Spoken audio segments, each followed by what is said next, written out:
Welcome to Aryan quiz. अगर मैं आपसे कहूँ दुनिया में एक ऐसा देश है जहाँ सुबह आप बर्फ से ढके पहाड़ देख सकते हैं, दोपहर में तपते हुए रेगिस्तान पहुंच सकते हैं और शाम को समुद्र किनारे बैठकर सूरज डूबता हुआ देख सकते हैं, तो क्या आप यकीन करेंगे? और सबसे मजेदार बात, हर कुछ 100 किलोमीटर बाद भाषा बदल जाती है, खाना बदल जाता है, कपड़े बदल जाते हैं, लेकिन एक चीज कभी नहीं बदलती, भारत की पहचान। दोस्तों, आज हम किताब नहीं पढ़ेंगे, आज हम भारत को महसूस करेंगे। आज हम बिना ट्रेन, बिना फ्लाइट और बिना पासवर्ड के भारत की ऐसी यात्रा पर निकलेंगे जहां आपको ऐसे फैक्ट मिलेंगे जो शायद आपने पहले कभी नहीं सुने होंगे। तो तैयार हो जाइए, क्योंकि जीके एक्सप्रेस निकल चुकी है भारत की सबसे शानदार यात्रा पर। भारत एशिया महाद्वीप के दक्षिण भाग में स्थित है। क्षेत्रफल की दृष्टि से दुनिया का 7वां सबसे बड़ा देश है, लेकिन आबादी की बात करें तो भारत दुनिया की सबसे अधिक आबादी वाला देश में शामिल है। यहाँ लगभग 140 करोड़ से भी ज्यादा लोग रहते हैं। मतलब अगर पूरे भारत के लोग एक साथ छींक दे तो शायद मौसम विभाग भी कंफ्यूज हो जाए। भारत का कुल क्षेत्रफल लगभग 32,87,000 वर्ग किलोमीटर है। इसके उत्तर में हिमालय, दक्षिण में हिंद महासागर, पश्चिम में अरब सागर और पूर्व में बंगाल की खाड़ी। यानी नेचर ने भी भारत को फुल कॉम्बो पैक दिया है। अब एक सवाल का, क्या आपको पता है भारत की समुद्री तटरेखा लगभग 7,500 किलोमीटर लंबी है। इतनी लंबी कि अगर आप इसे पैदल घूमने निकले तो जूते भी बोल देंगे। भाई अब बस कर, भारत में 28 राज्य और 8 केंद्र शासित प्रदेश हैं और हर राज्य की अपनी अलग पहचान है।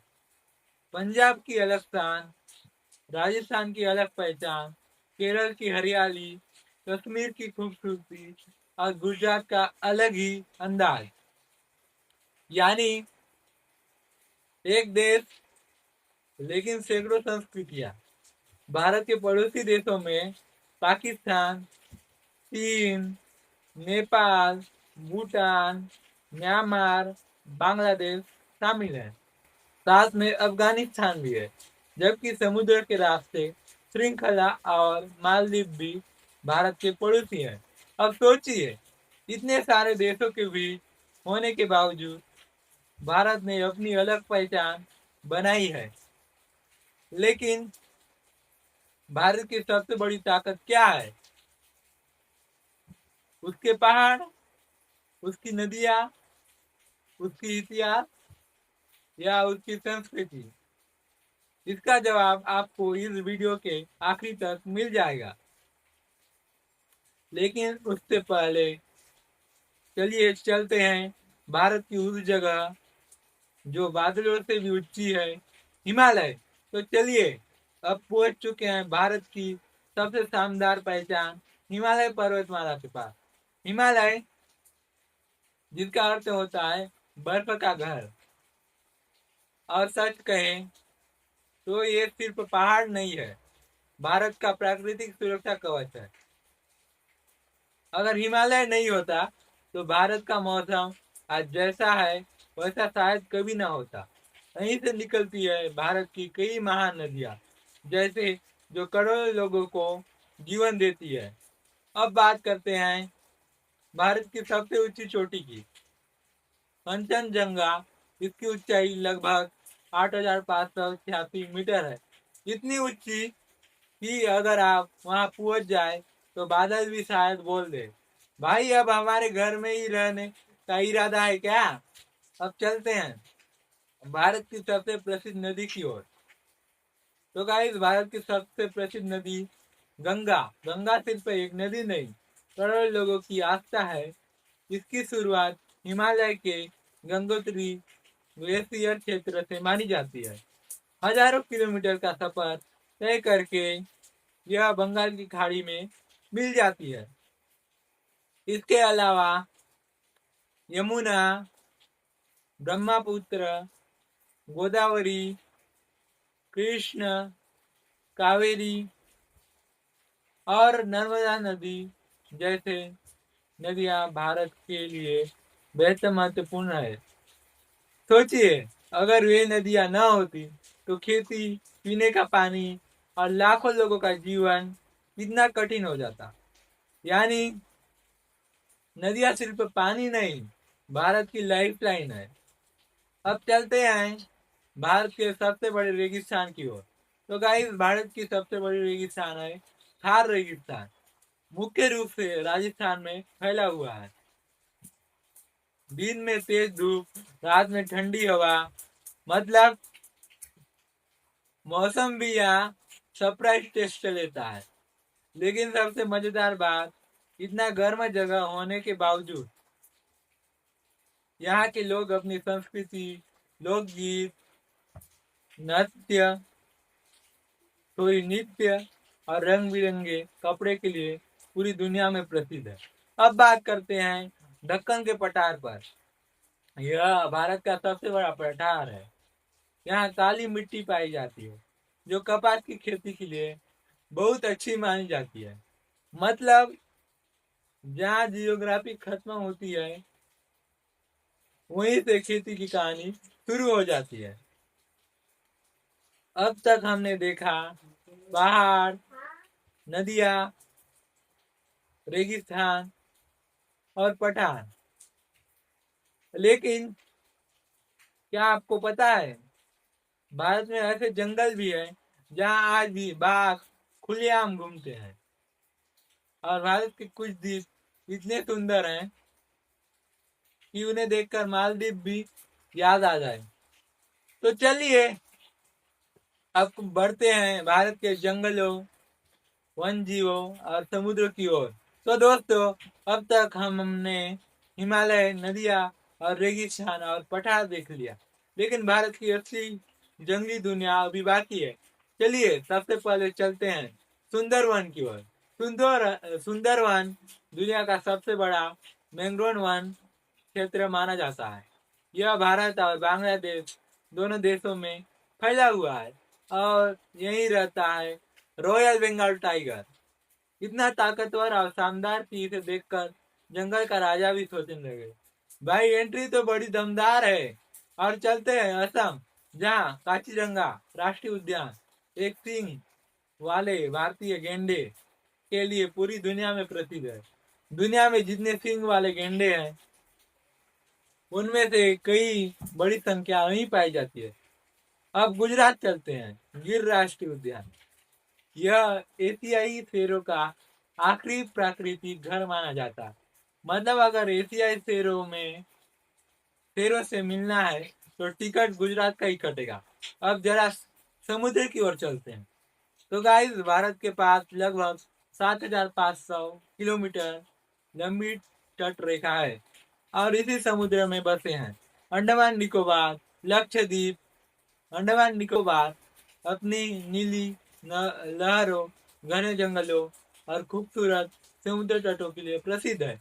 जबकि लक्षद्वीप साफ पानी और रंग बिरंगी कोरल रीफ्स के लिए जाना जाता है। मतलब अगर किसी को लगे कि भारत में सिर्फ पहाड़ी पहाड़ है तो उसे एक बार अंडमान जरूर दिखा देना। अब बात करते हैं भारत के मौसम की। भारत में मुख्य रूप से 4 प्रकार के मौसम देखने को मिलते हैं, जिसमें शामिल है गर्मी, बरसात, सर्दी और मानसून। लेकिन सबसे मजेदार बात, भारत के मेघालय राज्य में स्थित मोसिनराम दुनिया का सबसे अधिक वर्षा वाले स्थानों में गिना जाता है। यहाँ इतना बारिश होता है कि अगर कपड़े सुखाने डाल दो तो शायद अगले दिन भी गिल्ली मिले। और दूसरी तरफ राजस्थान के कुछ इलाकों में बारिश बहुत कम होती है। यानी एक ही देश में कई लोग कहते हैं बारिश बंद। अब जानते हैं उस भारत के बारे में जिसने चांद तक अपनी पहचान बना दी। तो दोस्तों, अब तक हमने भारत के पहाड़, नदियाँ, जंगल, रेगिस्तान और समुद्र देख लिया। लेकिन अब बात करते हैं उस भारत की जिसने पूरी दुनिया को अपनी ताकत दिखाई। हम बात कर रहे हैं इसरो की।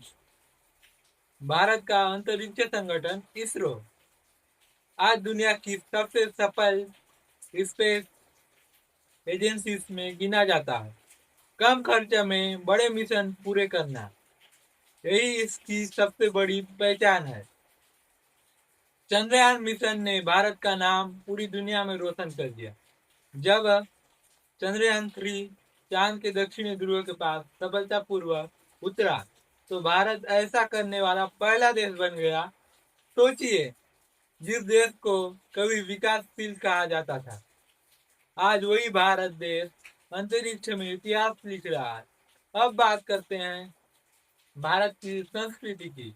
भारत को त्योहारों का देश भी कहा जाता है। यहाँ दिवाली, होली, ईद, क्रिसमस, गुरु पर्व, पोंगल आदि पर्व बनाए जाते हैं। और साथ ही में वैसाखी, ओणम और ना जाने कितने त्योहार पूरे उत्साह के साथ बनाए जाते हैं। मतलब अगर कोई पूछे भारत में छुट्टियां इसलिए क्यों होती है, तो जवाब होगा क्योंकि यहाँ खुशियां मनाने के कारण बहुत है। अब बात आते हैं भारत के कुछ ऐसे जगहों पर जिन्हें पूरी दुनिया देखने आती है। आगरा का ताजमहल, दिल्ली का लाल किला, कुतुब मीनार, कोणार्क का सूर्य मंदिर, अजंता एलोरा की गुफाएं, हम्पी और काजीरंगा राष्ट्रीय उद्यान, ये सभी भारत के ऐतिहासिक और प्राकृतिक धरोहर है। अब सुनिए भारत के अमेजिंग फैक्ट। भारत दुनिया का सबसे बड़ा लोकतंत्र देश है। भारत में दुनिया का सबसे बड़ा डाक नेटवर्क मौजूद है। कुंभ मेला इतना विशाल होता है कि उसे अंतरिक्ष से भी देखा जा सकता है। शतरंज का जन्म भारत में हुआ माना जाता है। शून्य यानी जीरो का विचार भी भारत के महान गणितज्ञ ने दुनिया को दिया। योग, आर्यवेद और ध्यान की परंपरा भी भारत से ही पूरी दुनिया तक पहुंची। मतलब भारत सिर्फ एक देश नहीं, बल्कि हजारों साल पुरानी सभ्यता है जो आज भी लगातार आगे बढ़ रही है। अब आखिरी सवाल, अगर आपको पूरे भारत में सिर्फ एक जगह घूमने का मौका मिले तो आप कहाँ जाना चाहोगे? कश्मीर, गोवा, राजस्थान, केरल या फिर अंडमान? अपना जवाब कमेंट में जरूर लिखिए। और अगर आज इस वीडियो में आपको भारत के बारे में एक भी नई बात पता चली हो तो इस वीडियो को अपने उस दोस्तों के साथ जरूर शेयर कीजिए जो खुद को जियोग्राफी का किंग समझता है।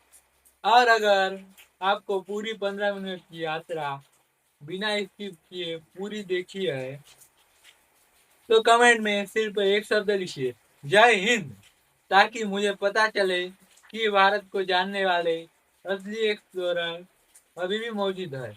मिलते हैं अगले वीडियो में एक नए देश, नए जियोग्राफी और ऐसे अमेजिंग फैक्ट के साथ, जिन्हें सुनकर आपका जीके लेवल पहले से भी ज्यादा बढ़ जाएगा। तब तक सीखते रहिए, मुस्कुराते रहिए और याद रखिए, दुनिया को समझने का सबसे मजेदार तरीका है जियोग्राफी। जय हिंद। तो गाइस, आगे आगे बने रहने के लिए इस चैनल को लाइक करें, शेयर करें और सब्सक्राइब करें, ताकि अगली वीडियो आने पर आपको तुरंत नोटिफिकेशन मिल जाए। तो गाइस, धन्यवाद।